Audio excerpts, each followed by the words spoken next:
my potential, but I needed a compassionate teacher who would respond to my needs, not react to my behaviors. Those 7 years of special education nearly broke me. I had to fight my way through low teacher expectations, unwanted labels, and stigmatization on a daily basis.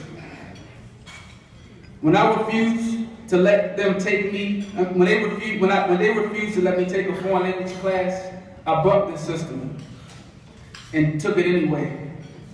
When they refused to place me in advanced English, I bucked the system and took it anyway. When the school took the gifted and talented students to Kings and Minion for Math and Science Day, I bucked the system and went anyway. I was the inspiration behind No Child Left Behind.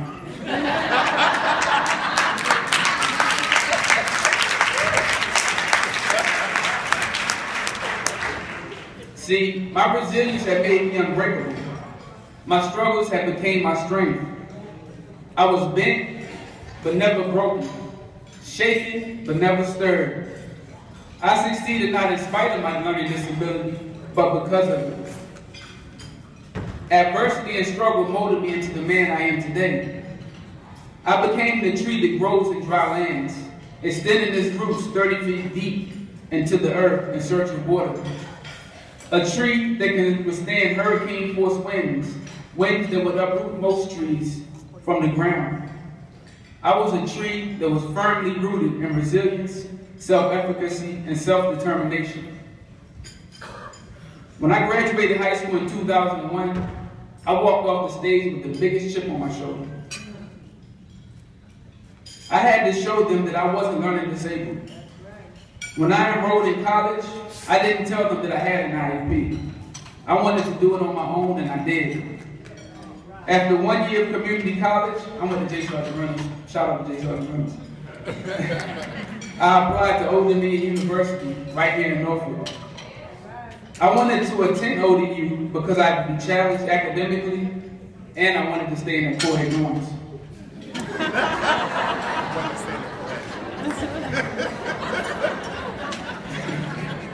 And they didn't even market it. I don't know why.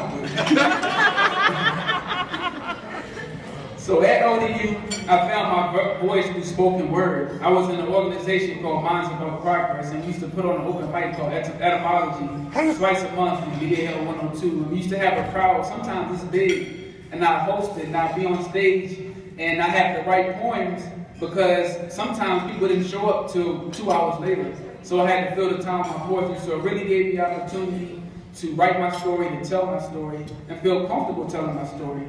I didn't tell anyone I was in special ed until I was about 19 years old. My friends didn't even know. I hid it from them.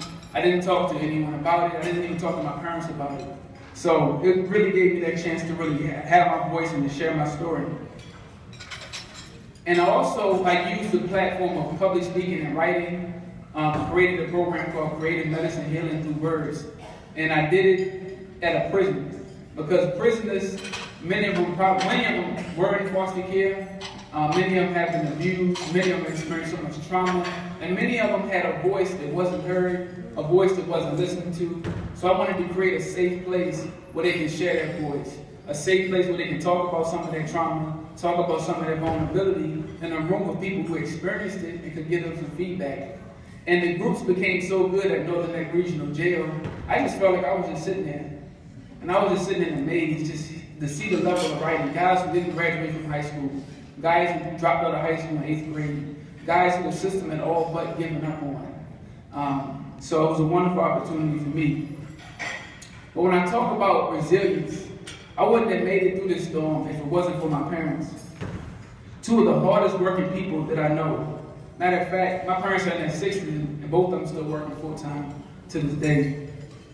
My mother, born and raised in Tappahannock, Virginia, started off as a nurse's aide and worked her way up to be the director of her floor. When the nursing home had closed, she started working at Northern Neck Regional Jail while I was doing the group act. So some of the guys knew that was my mom. They were like, man, I love your mom. I never let nobody hurt her. So I felt comfortable that the guys in my group were looking out for my mom, because you never know what happened in the jail. My father, he was a state police officer who drove an hour to work and from work every day to provide for his family.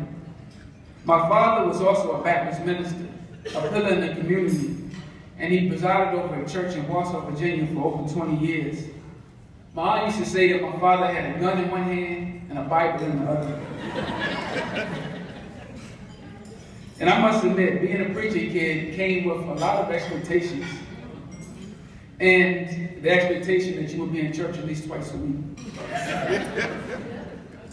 And in speaking about church, I wanted to take a moment and just say the names of the victims of the Charleston shooting. Just watching TV, I hear a lot about the shooter, but I wanted to share the names of those victims and honor them today. Susie Jackson, Sharonda Coleman Singleton, the Payne Doctor, Ethel Lance, Daniel Simmons, Clementa Fickney, Cynthia Hurd, and Tawanza Sanders. When I talk about resilience, the church was the cornerstone of my resilience optimism. My parents instilled morals, ethics, and values in me and my sister at a very young age. I remember how frustrated they would get when teachers would send notes home or call home saying that I was acting up in class. I remember one day I acted up so bad that the teacher called home before I even got off the school bus. My dad intercepted the call. He called me back into my parents' bedroom and we held hands and prayed. I was like, okay, I'm good, I'm off the hook, we prayed. Hey, thank you, Lord, right? So I thought I had gotten off easy until he pulled off that belt and commenced to spanking my behind. But I understand now that it came from a place of love and good intentions. He didn't graduate from high school, and he wanted me to. He grew up in the era of Jim Crow, an era where African Americans weren't afforded the same opportunities and protections as whites. He and my mother knew my potential, and it pained them to see me not applying it. I never would have made it without this woman sitting right here with me today. And last time I talked about her, I cried, so I'm going to try not to cry. A few months ago, I prepared a presentation for an Association of Black Social Workers Educational Symposium. I went back and looked through my old IEPs and report cards.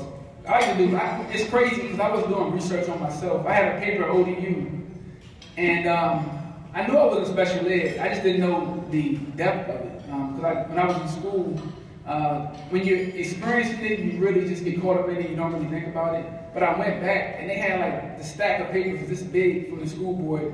My IEP, so I had a tremendous wealth of knowledge to do some research on myself with. So I appreciate the school board for saving all that information. When I look back at my old report cards and IEPs, I only found a few favorable comments about me, and one of them was from Miss Toby. Miss Toby was my special education teacher in 6th and 7th grade. Her comment, one of two good comments on my report card, said, "The student is trying very hard. Encourage your child to write down, study, and written homework assignments in a small tablet." It was the only comment that alluded to how hard I was working. The other comments read, "The student is not working up to potential, and the student does not seem to have a serious attitude about school." It made me think about why was I so different in Miss Toby's class? Then I remembered how she made me feel. Even though it was special education, I never felt slow or stigmatized. In her classroom, I felt that my life mattered. I felt that she was truly invested in me. With that said, every champion needs a champion. I'm saying it again. Every champion needs a champion. I was lucky to have 3. I had 3 people who believed in me at a time when I didn't believe in myself. I had 3 people who stayed the course because they knew what I was capable of and wanted to help see me through. Because of them, I didn't become another statistic. Because of them, I became the one who made it. And I feel obligated to use my voice and speak out against the disparities that exist in our education system. Black males are overrepresented in special education, and underrepresented in honors programs. Yes, yes. 9% of the public school population is made up of African American males. Yet, only 4% are in honors programs compared to 20% in special education programs. Black and Hispanic students with disabilities face much higher rates of school disciplinary action, dropout rates, and experience lower rates of graduation. We must address this achievement gap that continues to divide African American and Hispanic students from their white and Asian peers. There's a photo circulating on social media that reads, "What if the cure of cancer is trapped inside the mind of someone who can't afford an education?" What if that 14-year-old, how many of you are from Norfolk? Okay, so if you're from Norfolk, you all know what Park Place is. And Park Place is one of the most impoverished parts of the city. So I asked myself, what if the 14-year-old living in Park Place who got into a fight in school, was charged with a felony assault, expelled from school, and then sent to a juvenile detention center, had the cure of cancer trapped inside of his mind, but had never had the opportunity to express it. And speaking about incarceration, the best graduation I've ever been to in my life, and I promise you this, was the one I went to at Haynesville Correctional Center for the offenders there. Some of these guys were 70 years old, just getting a GED. And these guys worked extremely, extremely hard to get it. It was guys that graduated from the barbering program, guys that graduated from the electrical program, and they allowed them to wear the cap and gowns, and they walked up and got their, diplomas and certificates, and they didn't want to smile, but you can just see how exuberant and how happy and how much they feel like they've achieved. And I just wanted to honor that because the Department of Corrections,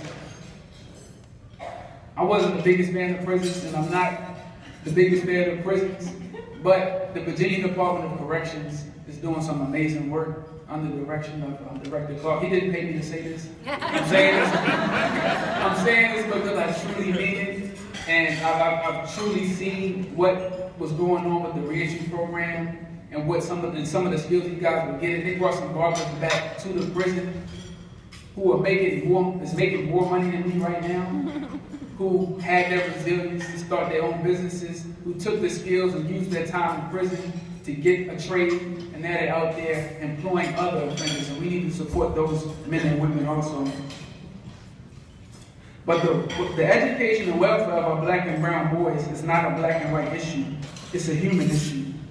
It's an issue that we must address now, or else we will lose another generation of black and brown boys to prisons and graveyards. I got a suggestion. I suggest that we all sit down at a table much bigger than these two right here. Not as the Secretary of Education or the President of Faces, but as concerned citizens, parents, and advocates. At this big table, we'll put on our thinking caps and practice Ujima, collective work and responsibility. By practicing Ojima, we make our most vulnerable boys and girls problems our problems and solve those problems together. In closing, I want to share a poem that was written, author and title called Growing Good Corn. There was once a farmer who grew award-winning corn. Each year he entered his corn into the state fair and won a blue ribbon. One year a newspaper reporter interviewed him and learned something interesting about how he grew it. The reporter discovered that the farmer shared his corn with his neighbors. How can you afford to share your best seed corn with your neighbors when you are entering corn in competition with yours each year? The reporter asked. Why, sir, said the farmer. Didn't you know? The wind picks up pollen from the ripening corn and swirls it from field to field. If my neighbors grow inferior corn, cross-pollination will steadily degrade the quality of my corn. If I am to grow good corn, I must help my neighbors to grow good corn. The farmer is very much aware of the connectedness of life. His corn cannot improve unless his neighbor's corn also improves. There's a Bantu term for this concept called Ubuntu, which translates to human kindness or humanity towards others.